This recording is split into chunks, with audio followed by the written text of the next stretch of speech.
রাসূল সাল্লাল্লাহু আলাইহি ওয়াসাল্লামের কাছে একটা কসমেটিক্সের বক্স থাকতো সবসময়, জরুরি 5-6টা জিনিস এর ভেতরে থাকতো।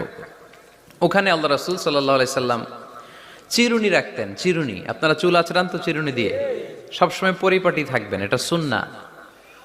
পরিচ্ছন্ন ফিট থাকা, সবসময় গেট আপটা ভালো থাকা, এটা সুন্নাহ। আল্লাহ রাসূল সাল্লাল্লাহু আলাইহি ওয়াসাল্লাম কোনো বিদেশি ডেলিগেট আসলে তাদের সাথে দেখা করার আগে সময় নিতেন, নিজেকে গুছিয়ে নিতেন। সুবহানাল্লাহ পড়েন। চুলগুলো আঁচড়ে রাখতেন এই চিরুনি দিয়ে। তাহলে ব্যক্তিগত কসমেটিক্স বক্সে আল্লাহ রাসূল সাল্লাল্লাহু আলাইহি ওয়াসাল্লাম যে জিনিসগুলো রাখতেন তোর মধ্যে একটি হচ্ছে চিরুনি।